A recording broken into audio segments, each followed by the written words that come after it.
it wasn't. It didn't cross my mind because I was disc jockeying at the time. Hold on. I'm sorry, Chief, but I've got to cut you off there. Yes. Back up. You are a disc jockey? Yeah. Yes.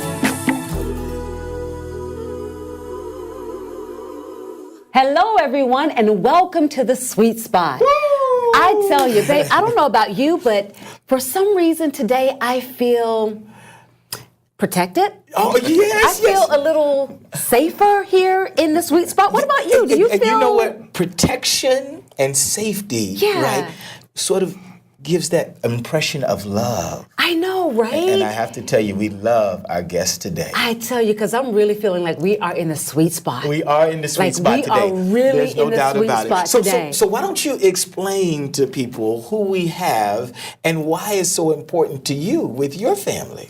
Well, let's just say today, thank you, first of all, to our listeners and our viewers.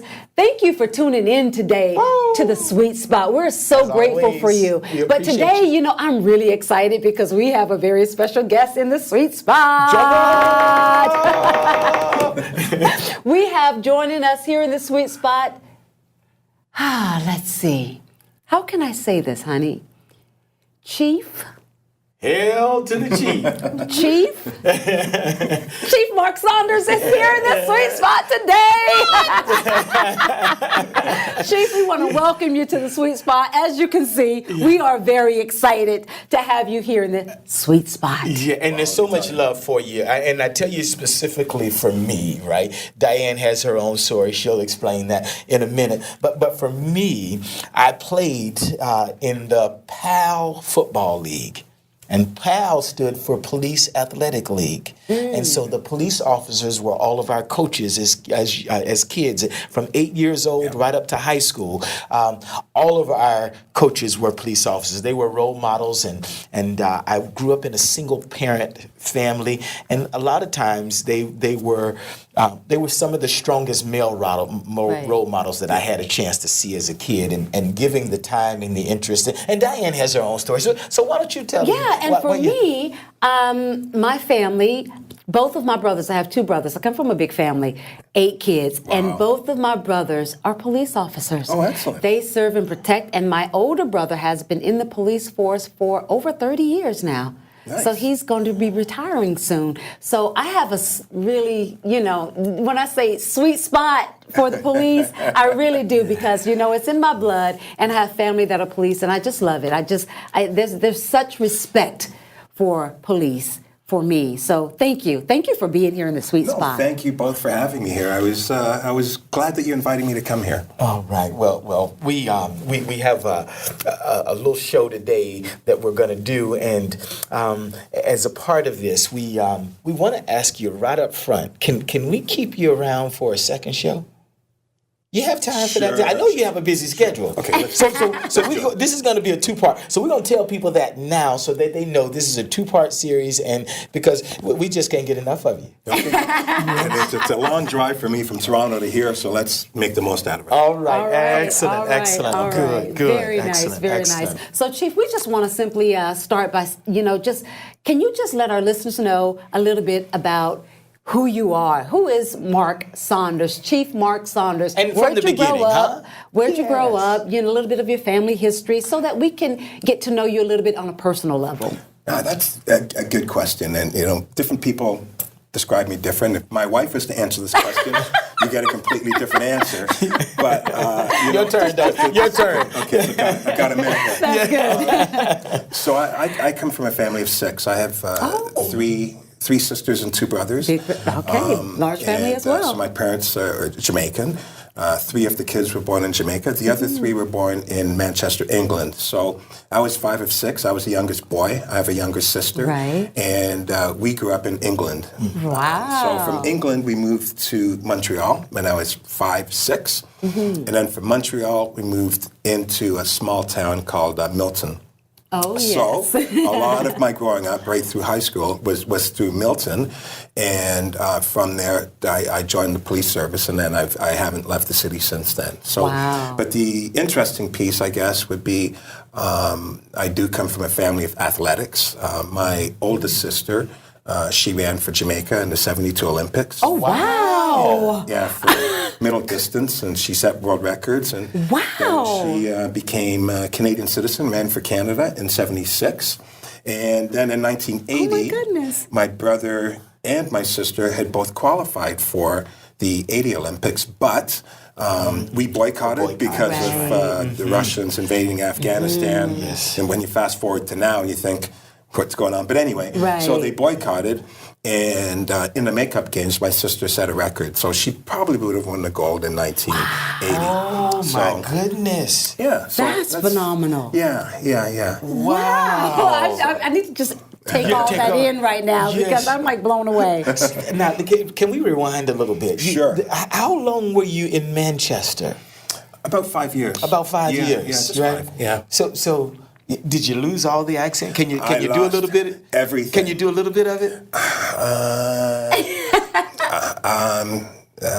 Putting you on the spot. Yeah. Okay, let's It's like, no, I don't think so. Yes. Keep the show going. Yeah, that's what I said. Yeah, okay. You don't want to disrespect anyone from Manchester. Yeah, We get it. yeah, All right. Good.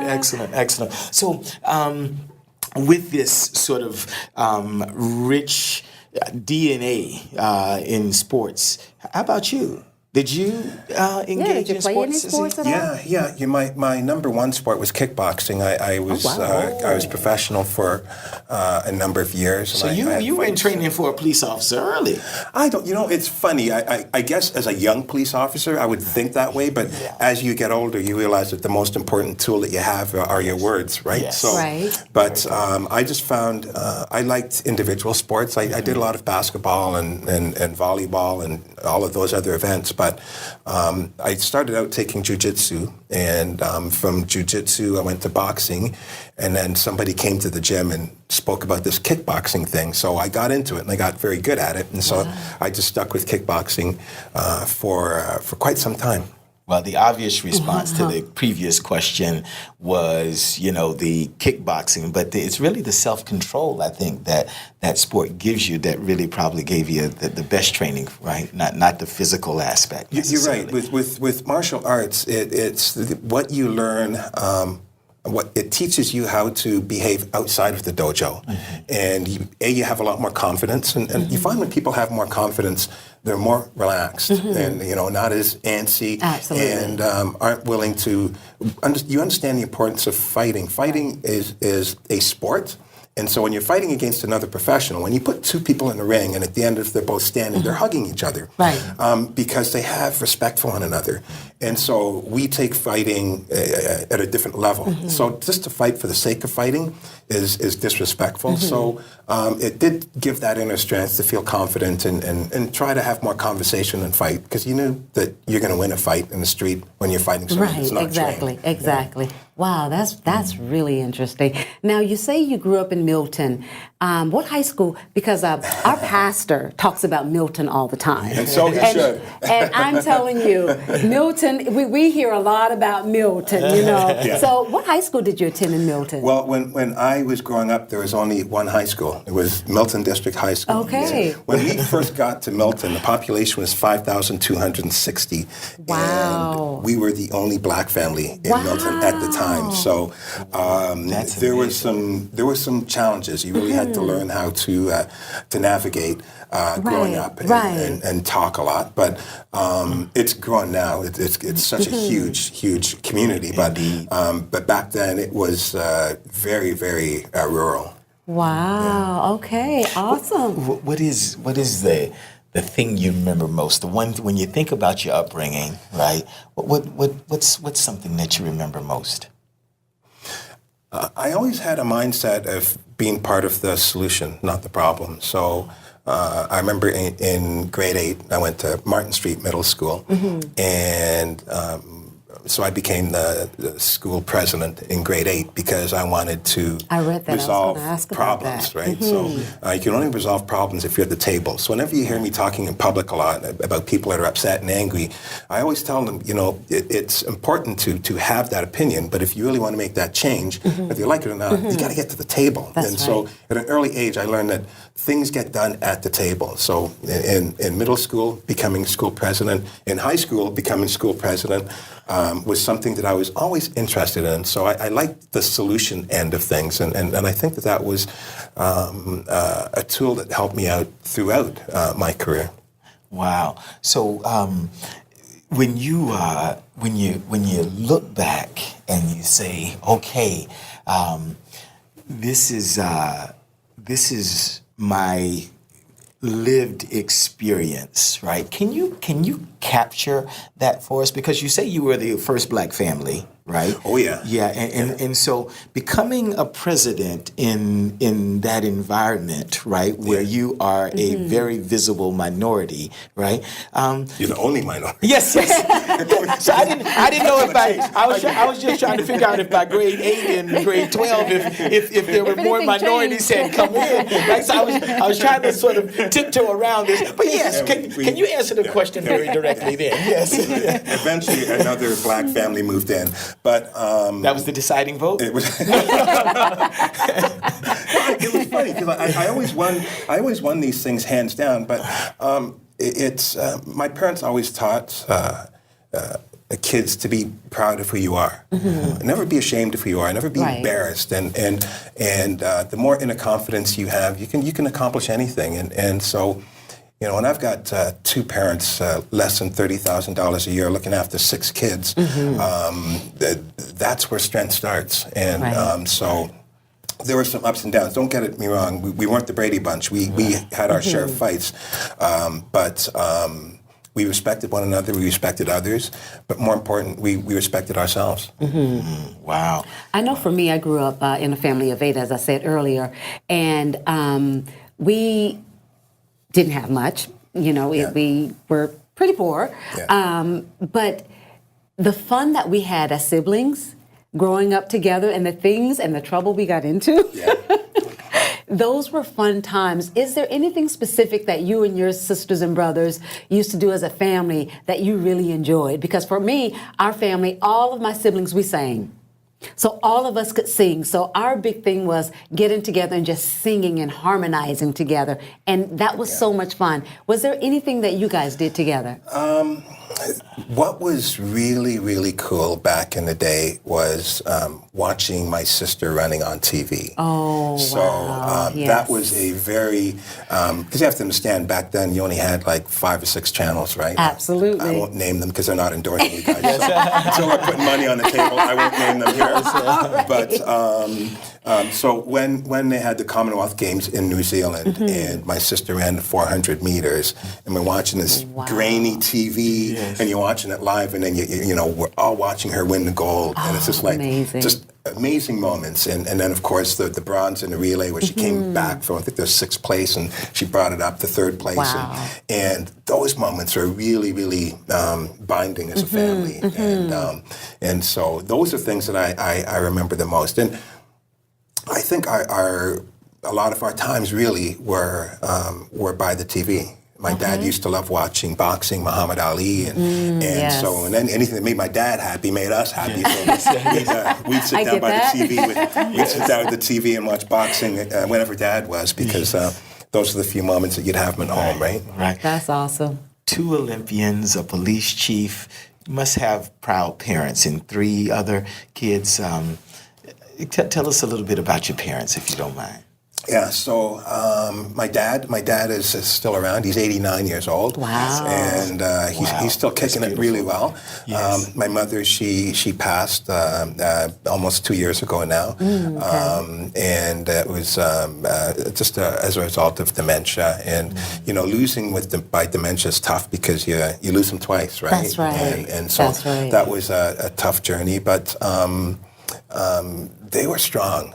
My parents were really strong individuals, and there was there was my mother was a fire, and my dad was a calming effect, right? So any discipline, the lightning rod would be mom. It was the same in my family. Dad was the calm guy, but if he let you eat that 3-strike rule, you know, you'd see things happen a couple of times, and when he'd bring you in and start giving you the lecture, you went, "Oh, this ain't going to be pretty." Exactly. Boom, boom, boom. So. But they were a fantastic couple together, and they really keyed off each other really, really well. And just good people. So is that where you got your Christian foundation from, or when did that happen? Yeah, my parents were always very religious, and we bounced around from different religions. At the end of the day, became Mormons, but started out United, Baptist, and we would. My parents were very religious, and my dad still is very religious, and that's where he found the inner peace, and that's what got him going, and his turning point when he talks about his. Turning around point was the story of the 10 talents in Matthew, and so that's my favorite story. And so every now and then I think about that, and when much is given to you, what do you do with it, right? Do you dig a hole and throw it in, or do you actually try to do positive things with it? Do you try to enhance it? And so I've lived off that principle because I think that we've all come from lesser means, but all we've asked for is that hope and opportunity. And then when we get that hope and opportunity, that's when you can break away and make things happen. But then once you get to a spot, you got to give back to others. If you don't give back to others, then you failed in your mission. That's here, right, 100%. So, Yes. That's beautiful. Yes. So you said after high school, you kind of knew then that you wanted to be a police officer. That's when that journey started. Yeah, that was an interesting. It was more of a happenstance. So it's not about Officer Bob coming into school. It was I was with my friend walking through a cafeteria, and we overheard one of the kids talking about how he was going to be a police officer, and his father was a police officer, and he had all of these ins to get in. And my friend kind of looked over and went, "You'd be a better cop than that guy." And I thought about it. "Oh, why'd you say that?" And he goes, "You got good judgment." And so it didn't cross my mind because I was disc jockeying at the time. Hold on. I'm sorry, Chief, but I've got to cut you off there. Yes. Back up. You were a disc jockey? Yeah. Yes. Yeah. Oh, yeah, there was a segment. Can we talk about that for a minute? Okay, let's talk about that. Let's go back for a minute. Let's go back. Tell us about the disc jockeying days. Well, I used to, I still do. I love music. Yes. Stop it, Michael. Sorry. Scratching inside me here. So I had a large record collection, and I used to, starting in grade 7, I would do the grade 7-8 dance. I did 1 or 2. So that's how he became the president. Yes. Okay, I'm sorry. Yes. But later on, I got better at it, and so I wound up working for different disc jockey companies. Wow. And I would lie about my age because you had to be 18 to play in certain venues, and so for 2.5 years, I was 18. And, okay, sounds good. Nobody asked questions. And so I did a lot of disc jockeying, and I continued on after, and I stopped the moment I got accepted by the Toronto Police Service. Right. Yeah. That's pretty cool. Yeah. Police chief was a disc jockey. Hey! I love it.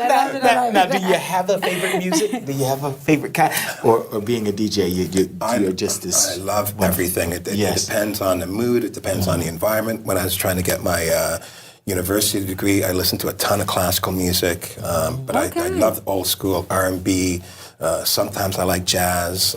So it's a mishmash. So my record collection has everything. That's awesome. Wow. That's awesome. So this is, I mean, you are the DJ that's not only the DJ, but the class president, right? Who knows jujitsu, whose friend thinks that discipline is the way that. Wow, this is just a whole collection of talents, right? So being a police chief is, I mean, there's a lot of things that you have prepared in this process to get where you are, to be able to have a great level of understanding about on so many issues, right? Yeah, so let's go back actually to where you were telling us what made you decide to become a police officer. Your friend told you that, you know, you would be good at this. Yeah, so that was a spark. And so I graduated from high school, was working as disc jockeying full time, and I applied for the RCMP first. And while I was put the application in, one of my older brothers said, you know, what if you don't like this? Right. And you're stuck, because one of the rules was you're not allowed to work in your hometown province. So I'd never be able to work in Ontario. Okay. And so he said, look, you don't have a family net. If you get stuck up in the Yukon and all of a sudden you go, this is not a good day, you got nowhere to go. So I applied to Toronto, and Toronto responded first. So the RCMP responded later, but Toronto responded first. So I took Toronto and started the journey. Wow. And how old were you? 20. 20 years old. Oh, wow. Yeah. So how long have you been a police officer now? It'll be 35 years on December 13th. Wow. Yeah. Congratulations. Yeah. That's pretty impressive. Yeah. That is really impressive.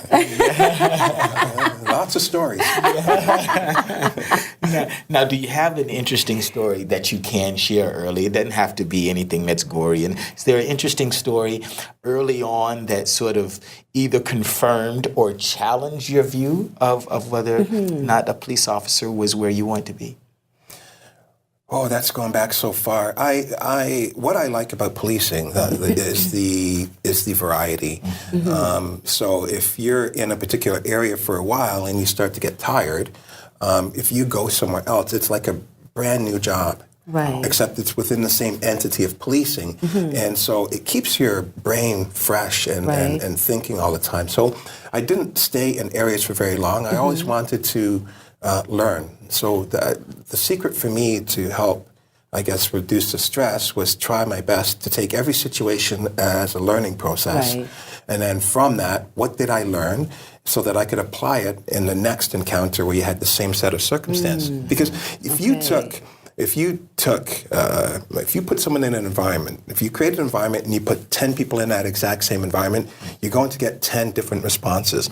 And so the more you can learn, right? You can learn those 10 different responses. That 11th response becomes so much more clinical because you've seen a lot of things coming, and so you can think ahead to help resolve the situation quicker. So the work that I had really swung around from uniform to undercover work to tactical work to working homicide, and it was a very large portfolio, and so it gave me an opportunity to have a lot of depth in policing and having a better understanding of victimology and what our real role in policing is, which is to serve others, to serve those that are in need of help, people that are in their darkest moments, and they're relying on you. Right, absolutely. And so as you get older, you start to learn that more, and then you start to apply your skills from a different perspective.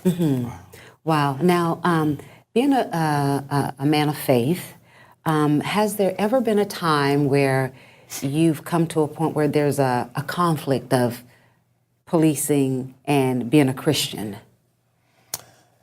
No, because if you're doing it right, it is about service. It is always about service, and if you're doing it Great right, answer. and so that has helped a lot. And we've got laws of the land, and our role is to ensure that people are complying with the law.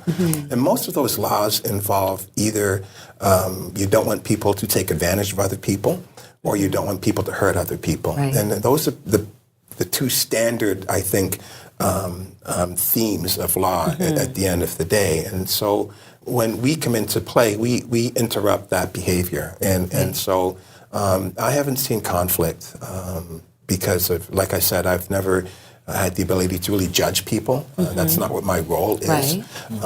But it does allow me to learn better, and then how can I apply myself the next time? And I really do feel that is what's helped guide me through my journey. Okay. Well, Jesus said he didn't come to be served, but to serve. And protect and serve is the oath that you take. And you've, I think, you certainly taught us, and maybe I think our listeners are beginning to understand that this is really not a physical approach. It is a cerebral approach. It is something that you think through, not necessarily physically act through when it's performed at its best. There are times where you have to act, Absolutely. right? But this is a process that you think through when it's done at best. Absolutely. And I think that's important for our listeners to hear, because a lot of times we have our own view of police officers, right? And especially in this day and age. And to hear you today in the sweet spot say that it's a think first job. You think first and you can talk your way through something. I think that's very important.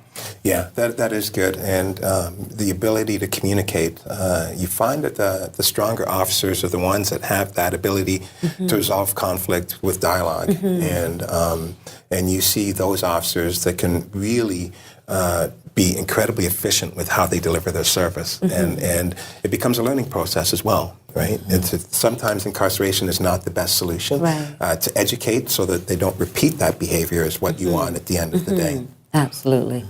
Wow, that's Well, impressive. the time is gone so quickly, and we're already almost through our first segment. But if you don't mind, we'd like to just give a little dialogue as we close here on number one. If you wouldn't mind, just telling police officers, just in general, because there be people that are watching in other environments, and if you wouldn't mind, just from the chief, giving a little thank you to police officers, and then if there is a verse or something that you might be able to offer to our general guest, that would be great.